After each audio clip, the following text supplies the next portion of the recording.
So today we're continuing a series called Supernature. It's a series where we're looking at the miracles of Jesus. But we're looking at these miracles of Jesus, and we're noting that the miracle is never really about the miracle. It's about the miracle maker and his power in your life. And the miracle that we're looking at today is found in John chapter 6. So if you have your Bibles or if you have a Bible on your phone, go to John chapter 6. And the miracle is the feeding of the 5,000. And I have one goal today, or one hope for my sermon. And the hope that I have is that by the end of this sermon, you trust God. I hope a lot more. I'll be happy with a little more, but I just hope that you trust God more as a provider.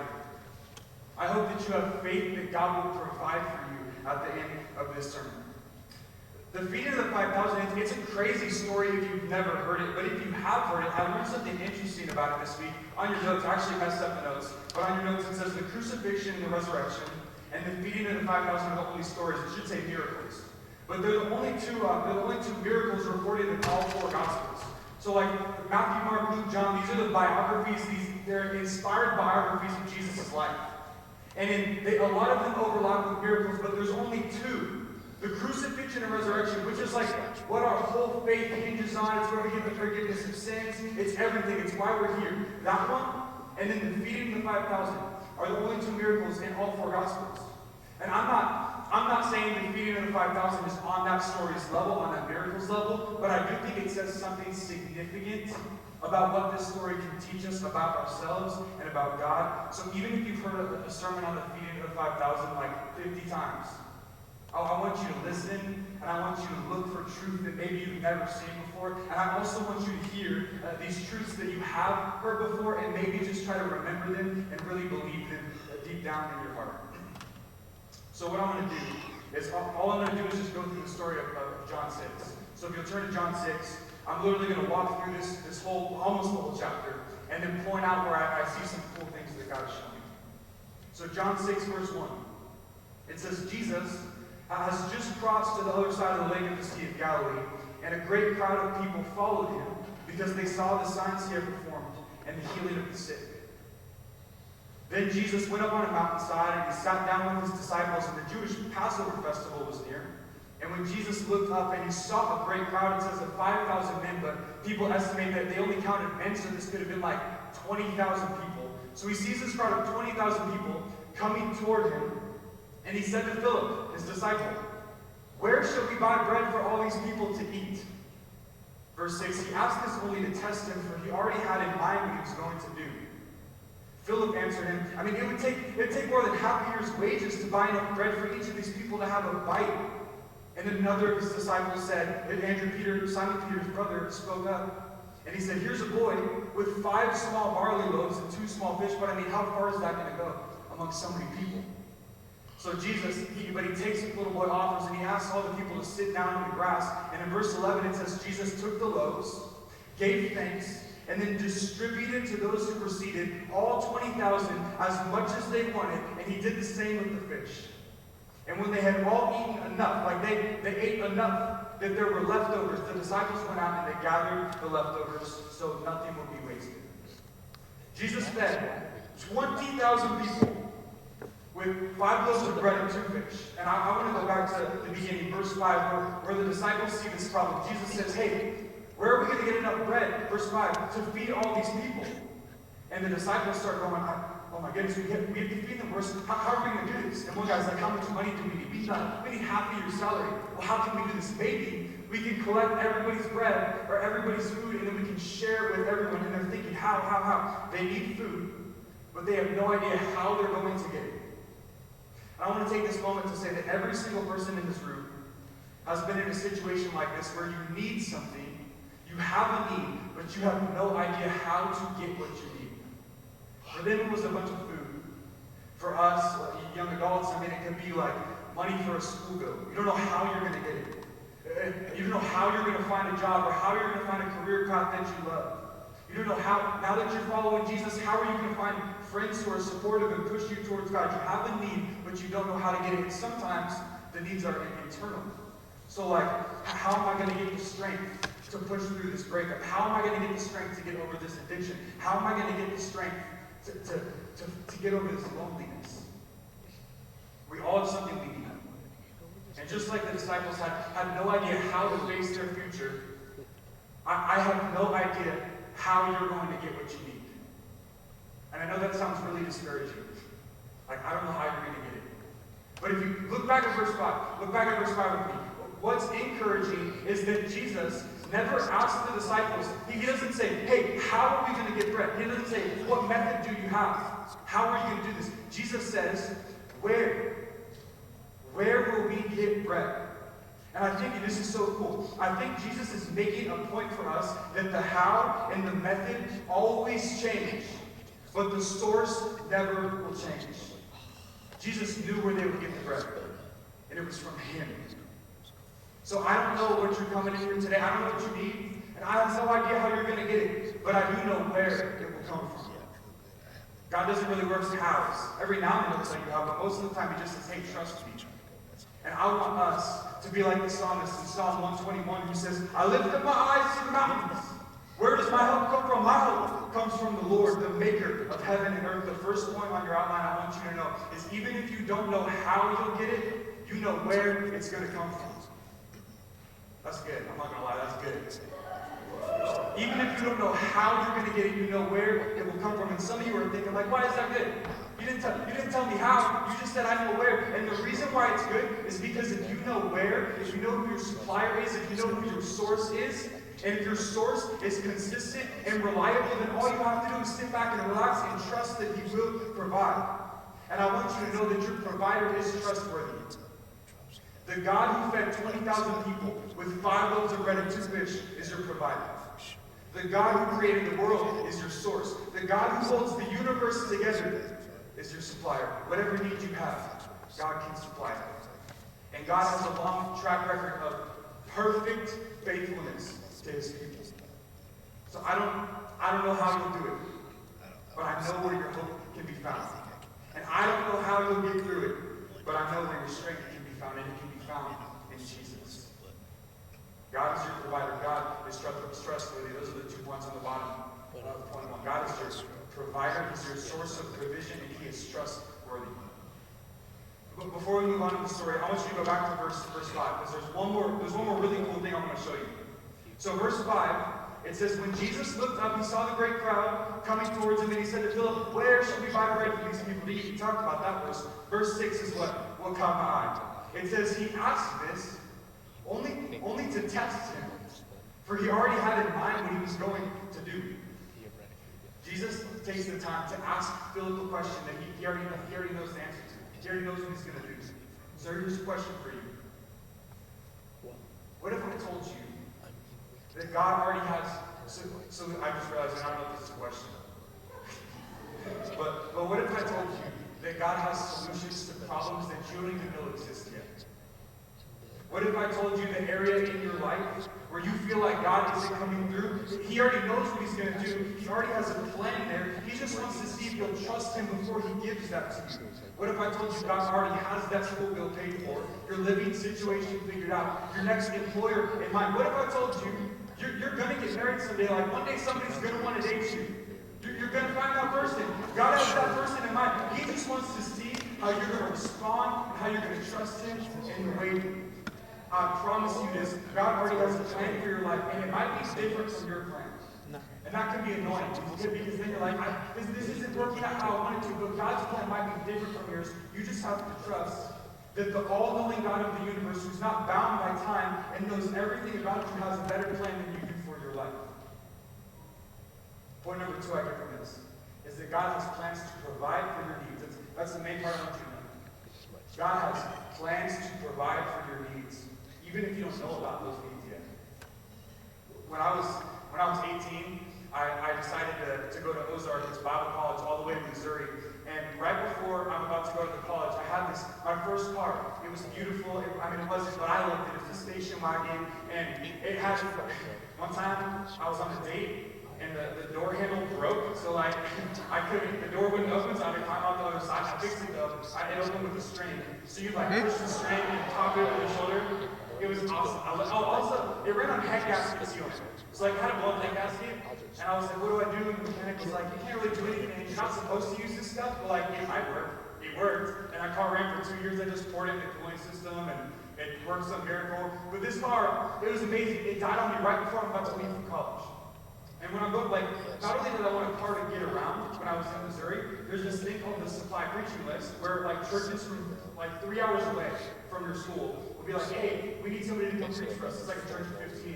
And it was great. And Dudley was like, you need to do that, because that's how you learn how to preach. You go and you preach these bad sermons. So I needed a car to be able to drive, like, 6 hours round trip to try to figure out how to preach. So I told my mom, like, hey, Mom, like, any chance you and Dad can help me out, like, I'll pay you back.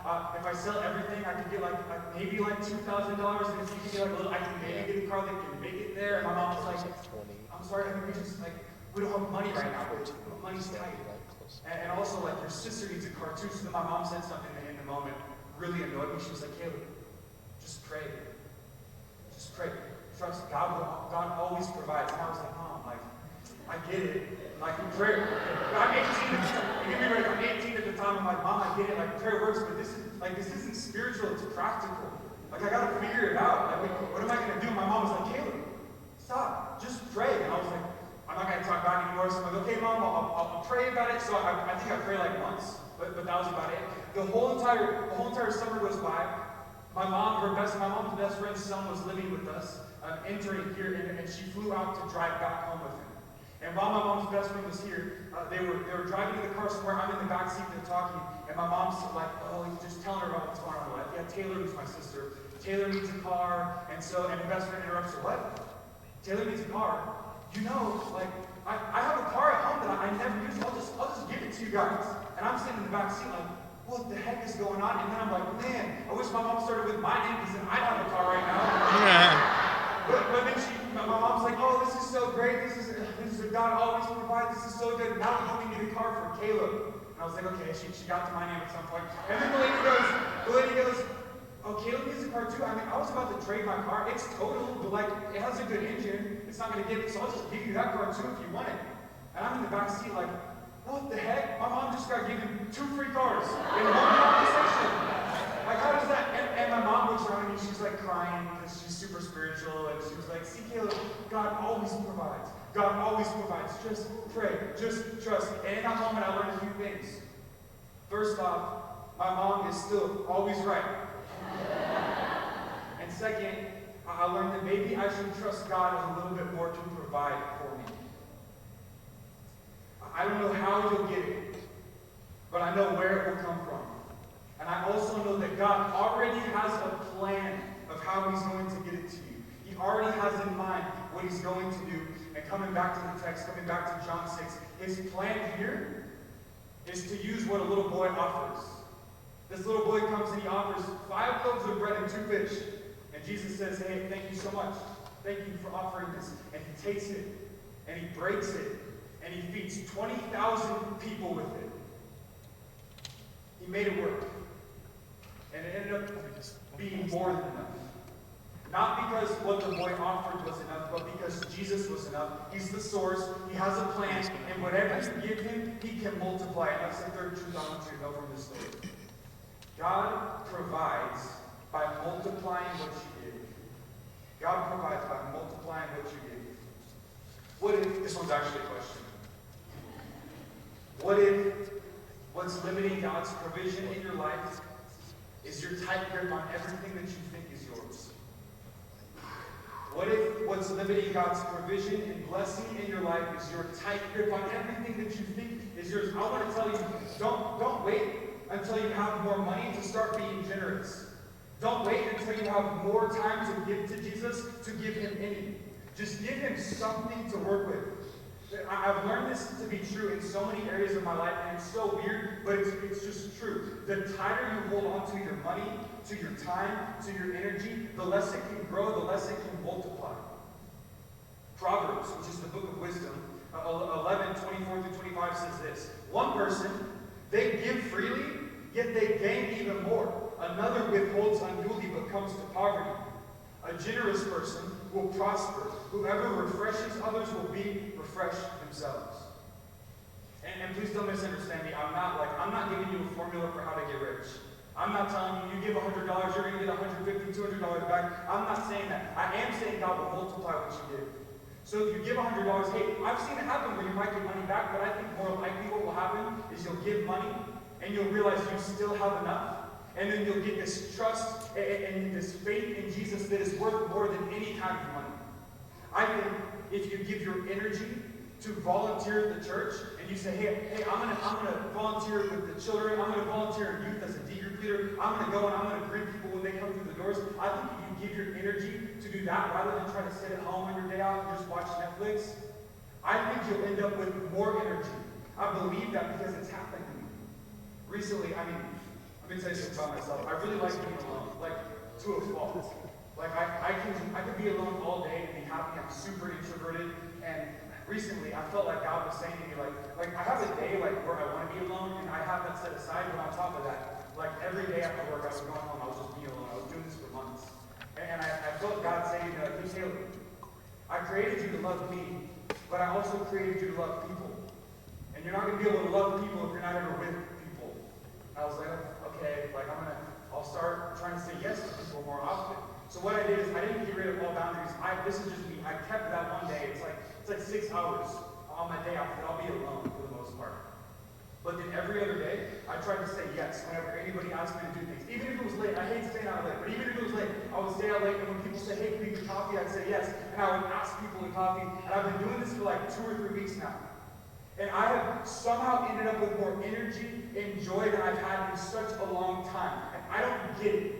I just know that when you give God something and when you do something for God, He multiplies it. And I think some of you, if you would give like 30 minutes of your time that you usually give to your friends or to your girlfriend or your boyfriend, and you would say, I'm going to take this 30 minutes, this hour, and I'm going to give it to God, I think you would end up finding out that all your relationships would start flourishing. Because when you give something to God, He has a way of multiplying it and making it grow. And I feel like I need to say this one more thing. The people that I know that are richest in life, and I'm not talking about money, I'm talking about people who are rich in life. I think of people like Dustin. Is Josh, are you in here? Josh Kyle? Yeah, his dad with Kyle. He's like my second dad to me. And my parents. I think of Tim Winters. These are all people that are in ministry, but I don't think they're rich in life. Like, they're rich in life. But I don't think they're rich in life because they're in ministry. I think they're rich in life because they give everything to God. They say, hey God, my marriage is yours, my kids are yours, my money is yours, everything that I have is yours. And I think because of it, God blesses them, because when you give to God, He multiplies. And I want to tell you that richness that they have in life, like, you don't have to go into ministry to get that. You can make your job all about sharing Jesus. You can make your life, and you can give it all to God, and God will bless that, and will multiply that. God takes the little you give to Him, and He multiplies it, just like what He did in this story with what the little boy gave. After Jesus does this miracle, he feeds everyone, and then all these people, they kind of start freaking out. They're amazed. I think it's like verse 24 where they're like, let's make Him king. Let's make Jesus our king, and they start following everywhere. So Jesus, all this crazy stuff happens. He goes up on a mountain and then walks on water somehow, calms the storm, but he ends up on the other side of the lake. And yeah, I know, it's a lot. And then these people who saw him and who he fed are like, where did Jesus go? We gotta find him. So they go and they search for Jesus. They go across the lake. And verse 25 of John 6 says that when they found him on the other side of the lake, they asked him, Rabbi, Jesus, when did you get here? And Jesus answered them. He said, very truly, I tell you, you're looking for me not because you saw the signs I performed, but because you ate the loaves and you had your fill. Do not work, verse 27, do not work for food that spoils, but for food that endures to eternal life, which the Son of Man will give you. For on him God the Father has placed his seal of approval. I find this super interesting because I never thought I'd see Jesus get mad at people for seeking him. I don't know if mad's the right word, but like he's pushing back on them for seeking him. I thought that's like all we were supposed to do. But he looks at them and he's like, you're just following me because I gave you stuff. Like I gave you bread, and that's what you want more miracles, you want more signs? But he's like, you're coming after stuff that's physical, that doesn't last forever. What you need to do is you need to go after eternal food. You need to work for things that last. So they asked him, verse 28, they're like, what are these works of God? What are these things that last? And Jesus answered and said, the work of God is this, to believe in me, the one he sent. And they're like, okay, well then give us more signs. Prove yourself. We want to believe in you. And Jesus is like, they bring back stuff about Abraham. They're like, you gave all these signs to Abraham. You gave him manna. Why don't you do that for us? And he's like, I have. I fed you. And also all those things that Abraham got, those were from me because they were from God and I'm his son. And then he said, I want you to know that God gives the bread of life. And then the people say, verse 34. Stay with me, verse 34. They said, sir, always give us this bread. We want this bread of life. And Jesus says in verse 35, it says, Jesus declared, I am the bread of life. Whoever comes to me will never go hungry. Whoever believes in me will never be thirsty. But as I told you, you have seen me and you still do not believe. And here's the fourth point and the most important point. If you've zoned out, please come back in for this point. Fourth point is Jesus did not come to give bread, but to be bread. Jesus did not come to give bread, but to be bread. Man, you can start heading up. Jesus looks at them and he says, you came because I fed you. That's temporary. I want you to know there is a soul craving. There is a deep soul craving that you feel, that you know about, and only being in my presence can satisfy. He says, I am the bread of life. And he says, Jesus basically says to them, I didn't come here on earth to assist you in meeting desires that you already have. I came to change your desires so that I am the main one. Jesus is saying, hey, don't come to me for the benefits, come for the relationship. Sometimes I think we want the miracles of Jesus more than the man of Jesus. We want the power of God more than the presence of God. But Jesus did not come to give us things. God, I really do believe God will provide for your physical needs. He'll give you what you need to get by. He'll provide for you. But he cares so much more about your soul's needs. And the people in this story, when he says the bread of life, they hear it and they know that they say, how can we get it? How can we get this bread of life? Because they feel it in their souls. Just like some of you feel it. They feel that they're lacking life.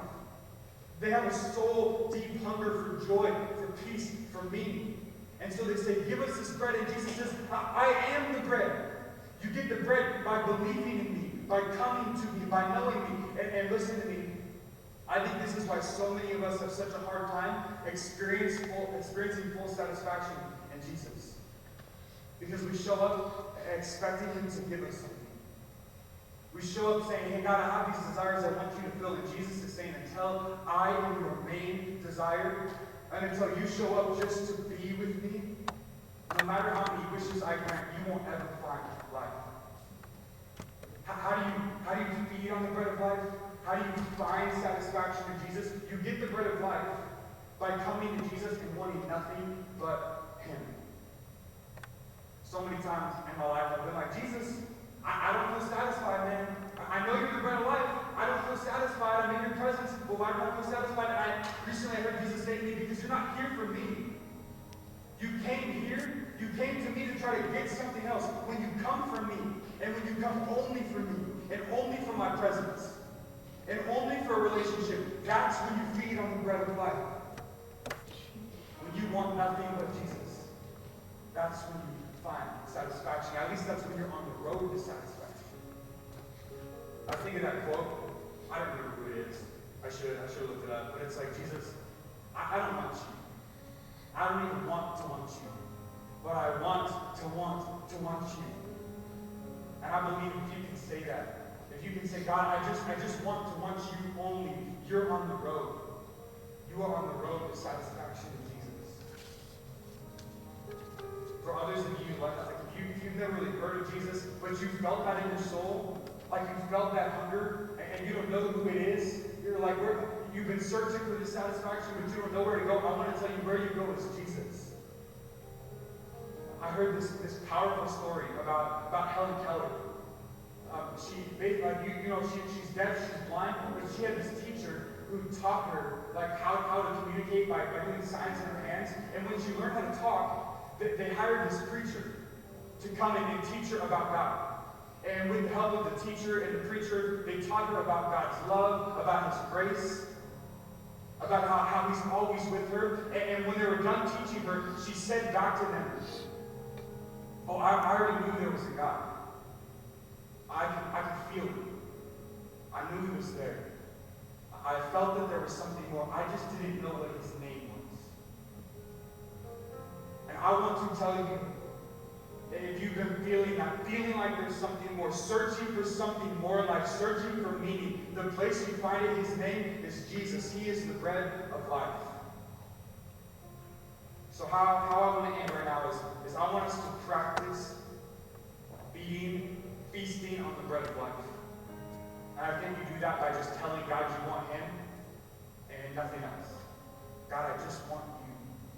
And so what we're going to do is we're going to sing. I asked the band to sing one of my favorite worship songs, and these are the words, and I want you to hear them, and I want you, even if you don't fully believe them, I want you to sing. Listen to these words. It's by Cody Carmen. It's called Nothing Else. They're on your notes. It says, I'm caught up in your presence. I just want to sit here at your feet. I'm caught up in this holy moment I never want to leave. Oh, I'm not here for blessings. Jesus, you don't owe me anything. And more than anything that you can do, I just want you. And so I want us to sing that song. And I want you to know that as you do it, and as you start to mean it more and more, that is how you feast on the bread of life. That is how you find satisfaction in Jesus. You guys pray with me real quick. God, I pray that you help us in this moment to learn how to want you and desire you